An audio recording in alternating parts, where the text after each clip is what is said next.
मेंबरान parliament और अरकान assembly के खिलाफ फौजदारी मुकदमात को जल्द निपटाने की दरख्वास्त की समाअत के दौरान सुप्रीम कोर्ट ने मरकजी हुकूमत की सरजनिश की।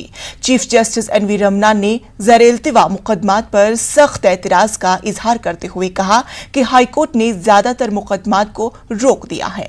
उन्होंने कहा कि तहकीकाती एजेंसी हाईकोर्ट से इसे हटाने का मुतालबा क्यों नहीं करती, सुप्रीम कोर्ट से रुजू क्यों नहीं कर रही है। बरहमी का इजहार करते हुए chief justice N V Ramana ने मजीद कहा कि अरकान पार्लियामेंट और MLA के खिलाफ ज़र-ए-इल्तिवा फौजदारी मुकदमात में 10 से 15 साल तक चार्जशीट दाखिल न करने पर कोई वजह नहीं है। उन्होंने कहा है कि सिर्फ जायदाद अटैच करने से कुछ नहीं होगा, तहकीकात को ज़र-ए-इल्तिवा रखने की कोई वजह नहीं है।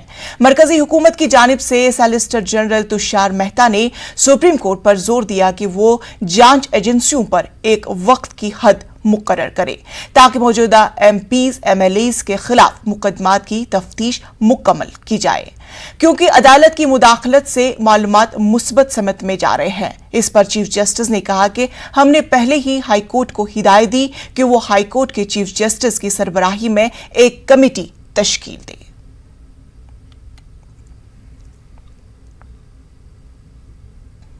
मुंबई यूथ कांग्रेस में पिछले कुछ दिनों से